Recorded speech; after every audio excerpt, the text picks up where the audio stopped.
Bonjour à tous, j'espère que vous allez bien. Je vous propose aujourd'hui une exploration de vie antérieure. Pour cela, je vous propose deux choix. Je vais aller explorer des vies antérieures dans le sens où je vais demander à ce que j'ai des informations le plus générales possible pour que cela puisse vous correspondre au maximum. En effet, on n'a pas tous eu les mêmes vies. Par contre, il peut y avoir dans les grandes lignes des similitudes, des sensations, des émotions, des leçons similaires.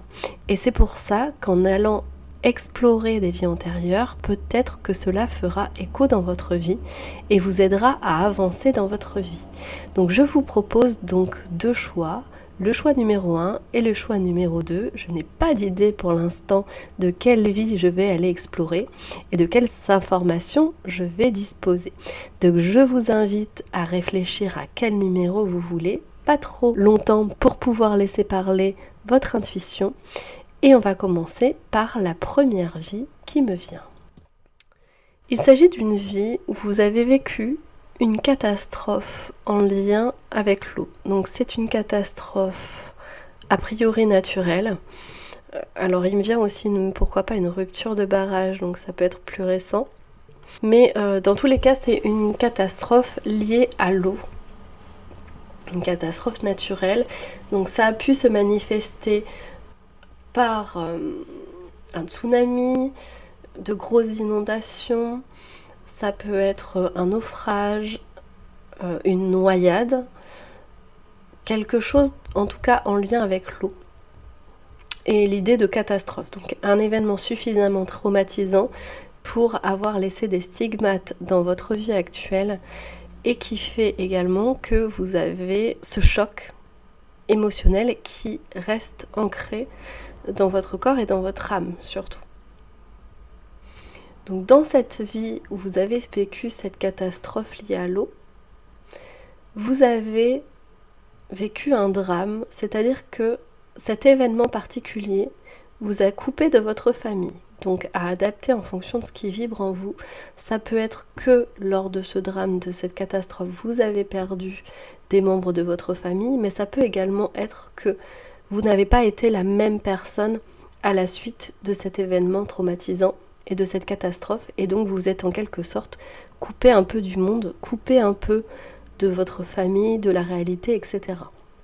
Donc un événement marquant en lien avec l'eau, qui a pour conséquence dans votre vie actuelle, puisque c'est bien là le but d'aller explorer une vie antérieure, c'est d'aller voir qu'est-ce que ça a créé dans cette vie actuelle et du coup en conscientisant on va se débarrasser en quelque sorte de ces stigmates qui restent dans la vie actuelle. Donc pour votre vie actuelle, vous pouvez avoir tout simplement une peur de l'eau présente, mais c'est pas ce qui me vient le plus pour le plus grand nombre. Donc peut-être que vous avez une peur de l'eau effectivement et là ce sera justifié. La grande problématique qui me vient, c'est que vous avez tendance à vous isoler, peut-être, lorsque vous vous sentez submergé. Donc vous pouvez vous sentir justement submergé par du travail, submergé par les informations que vous avez, par les gens autour de vous. Donc comme une vague qui vous envahit, submergé par les émotions aussi, donc peut-être une difficulté à gérer les émotions, quelque chose que vous n'arrivez pas à identifier clairement, mais il y a des moments où vous pouvez vous sentir submergé, comme s'il y avait une vague, donc une vague émotionnelle, une vague de surcharge de travail, une vague de pression qui arrive en vous. Donc ça, c'est l'expression même de cette catastrophe naturelle liée à l'eau qui se manifeste dans votre vie. Effectivement, donc ça peut être en lien avec la peur de l'eau, la phobie de l'eau, la peur de s'immerger dans l'eau. Ce côté-là pour ressortir. Et aussi une tendance à vous isoler, peut-être, à vous sentir un peu à part, un peu différent. Dans la vie antérieure que vous avez vécue, donc peu importe la catastrophe naturelle, vous avez eu cette séparation avec la famille, qu'elle soit physique ou simplement de l'esprit, mental. Et cette catastrophe vous a conduit à une certaine folie, à une certaine dépression. Et là, quand vous vous sentez submergé par des émotions, par des charges, des surcharges de travail ou autres, vous pouvez vous sentir envahi d'émotions comme ça. Et peut-être que vous avez vécu des épisodes dépressifs, de déprime on va dire, mais que vous n'avez pas réussi à identifier, à savoir pourquoi je suis dans cet état-là, pourquoi j'ai ce flot d'émotions qui m'arrive.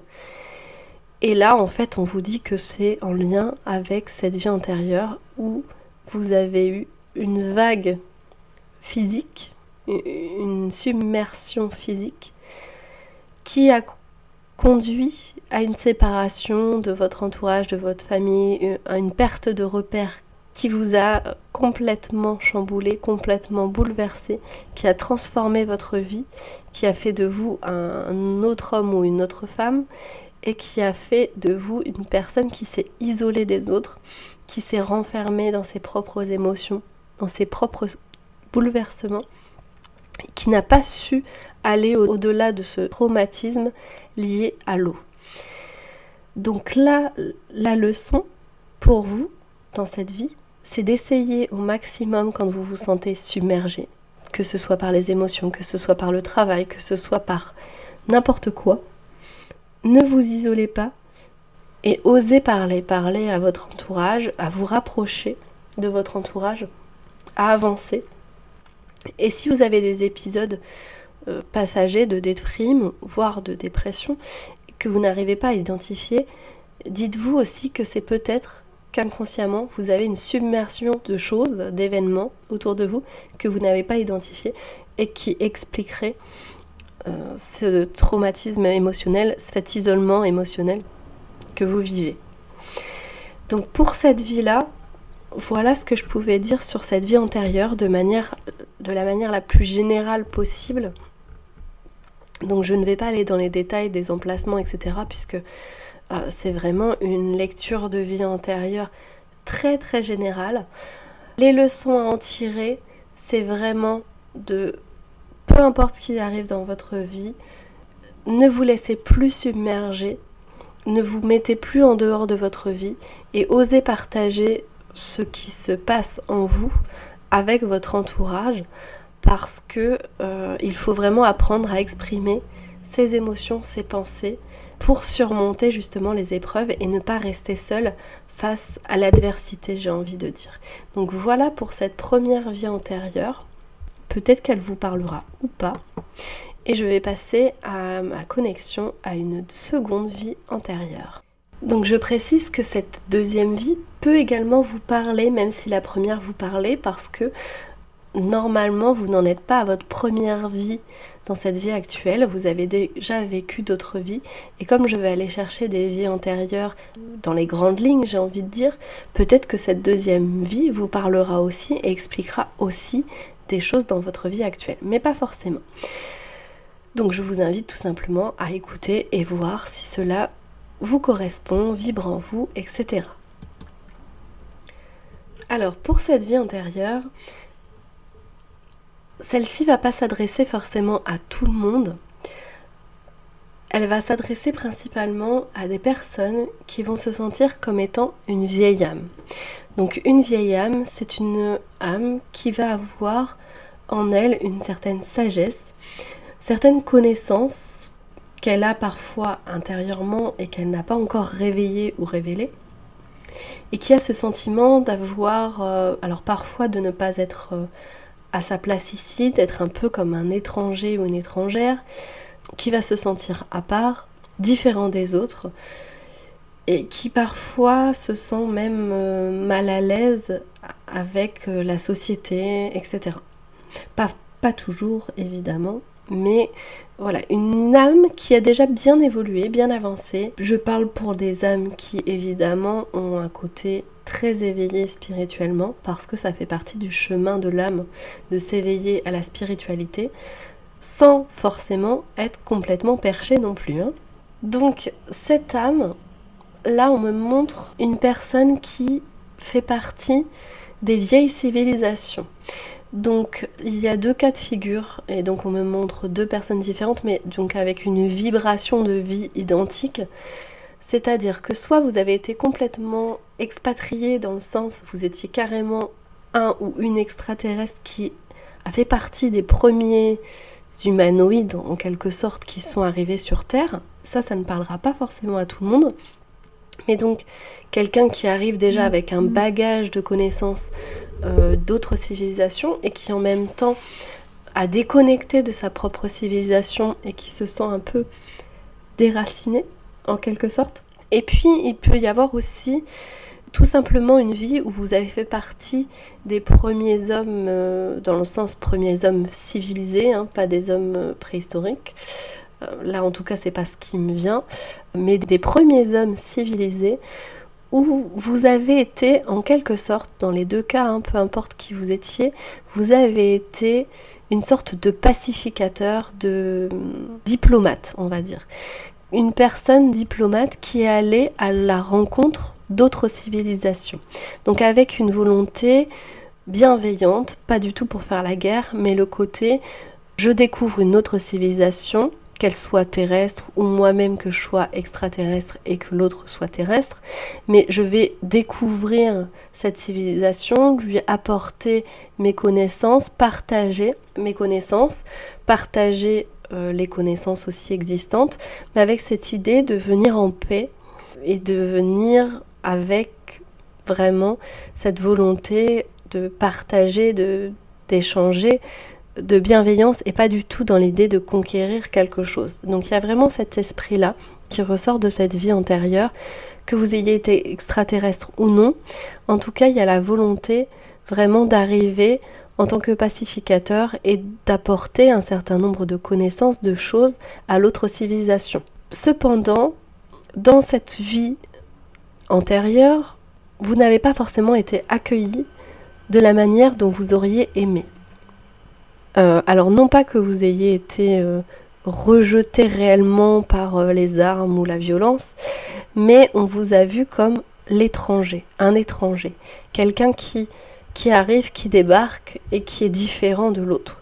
Donc ce côté « je suis différent » est très présent dans l'âme et c'est ce qui revient dans cette vie-là. Vous vous êtes senti différent dans l'autre vie, bien que pacificateur et plein de bonne volonté de vouloir découvrir d'autres choses et de faire découvrir d'autres choses à d'autres civilisations. Et là, dans cette vie, vous vous sentez vraiment différent, l'étranger, l'extraterrestre. Peut-être que même vous avez vécu, si vous êtes d'origine étrangère, j'ai envie de dire, peut-être que vous avez vécu de la discrimination, des regards insistants sur vous, qui a fait que vous avez développé et cultivé votre sagesse intérieure, ou vous vous êtes senti différent de votre famille, de votre cocon, avec une différence entre vous et vos frères et sœurs, par exemple, une différence entre vous et vos parents, comme si vous ne veniez pas du même milieu, comme si vous étiez un étranger dans vos propres terres, j'ai envie de dire, et dans vos propres familles. Donc ceci expliquerait cela. Et dans cette vie antérieure, vous étiez vraiment quelqu'un de pacifique, de bienveillant, et ça s'est retrouvé dans cette vie-là. Donc là, on dit que vous êtes une personne compréhensive, une personne gentille, sensible, qui a le don d'aider, d'accompagner les autres, d'avoir une vision assez globale des choses, d'avoir des connaissances innées aussi, de donner des conseils de manière naturelle, sans forcément allez creuser, vous allez donner les bons conseils comme il faut. Et vous êtes aussi très près de la nature. Donc dans cette vie antérieure, vous étiez quelqu'un qui était proche de la planète, proche de la nature. Donc il y avait ce côté providentiel de la Terre. Donc si vous étiez extraterrestre par exemple, ça peut être une terre qui est fertile, que vous allez choyer, que vous allez avoir envie de bénir en quelque sorte. Et si vous étiez simplement d'une civilisation terrestre, vous avez quand même ce rapport à la terre important, à la nature, ce sens de chance d'avoir la nature autour de soi, et d'être en communion avec les arbres, avec la nature, avec la forêt, avec l'eau, avec tous ces éléments-là. Et actuellement, dans votre vie, vous avez cette sagesse intérieure, ce bon relationnel et aussi cette capacité à vous ressourcer dans la nature, à vous retrouver. Et je dirais même que ça fait partie en quelque sorte de votre religion. Vous n'avez pas une religion attitrée, vous en avez peut-être eu une par vos parents, mais vous êtes émancipé de cette religion qui vous a été inculquée ou imposée. Et là, en fait, vous êtes plutôt dans une religion en lien avec la terre, avec l'univers, avec les éléments. Et c'est ce qui vous parle le plus en ce moment. Et toujours, ça reste en lien avec cette vie antérieure dans laquelle vous avez vécu votre première vie terrestre. Donc, le fait d'avoir voulu aller à la rencontre d'autres civilisations, d'avoir voulu pacifier les choses et échanger avec d'autres civilisations que la vôtre, d'autres cultures, dans ce passé, dans cette vie antérieure, a fait que vous avez vécu une situation assez difficile et douloureuse d'un point de vue émotionnel. Parce que vous avez en quelque sorte embrassé votre mission de pacificateur, pris en main vos responsabilités, d'aller à la rencontre d'autres personnes, d'autres civilisations, et cela a provoqué, en quelque sorte, la séparation avec votre propre civilisation, vos propres racines. Donc il y a eu comme un déchirement, à la fois le déchirement de se séparer de sa famille, de ses racines, et l'envie d'aller accomplir sa mission qui semblait pour vous vraiment être très importante, être au-delà de tout, une mission divine, j'ai envie de dire. Donc il y a vraiment ce côté, j'embrasse mes responsabilités, j'accepte mes responsabilités et je les assume tout en ayant des regrets au niveau de ma vie sentimentale, ma vie émotionnelle, parce que j'ai dû me séparer de ma civilisation, j'ai dû me séparer des miens, et il reste encore une douleur indélébile en moi. Et c'est là où vraiment il va y avoir ce rapport par rapport à vous dans cette vie actuelle. Peut-être que vous avez cette tendance, encore aujourd'hui, à faire passer vos responsabilités avant même vos besoins, vos envies affectifs. Et donc là, l'idée, c'est de vous dire que vous n'avez pas forcément à choisir entre votre mission de vie, votre mission, la mission que vous avez choisie, et votre entourage, votre famille, votre amour. Vous n'avez pas à choisir l'un ou l'autre. Vous pouvez très bien vivre les deux dans cette vie actuelle.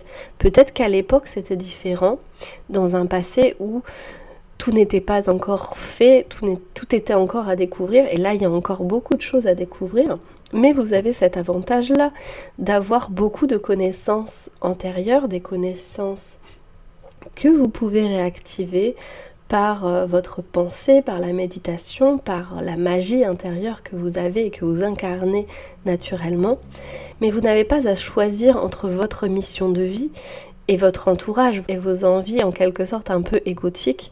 Vous pouvez allier les deux.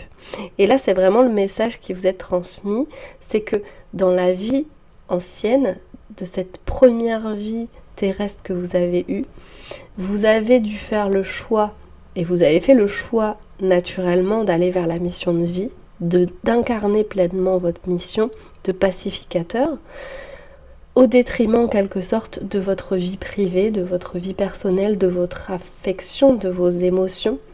Et là on vous dit, vous avez déjà fait votre rôle par le passé, maintenant on a changé les cartes, on a changé les codes, et vous pouvez tout à fait incarner votre mission de vie sans mettre de côté votre mission personnelle, votre entourage, sans mettre de côté vos émotions, et vous pouvez vivre pleinement les deux, sans trahir l'un ou l'autre.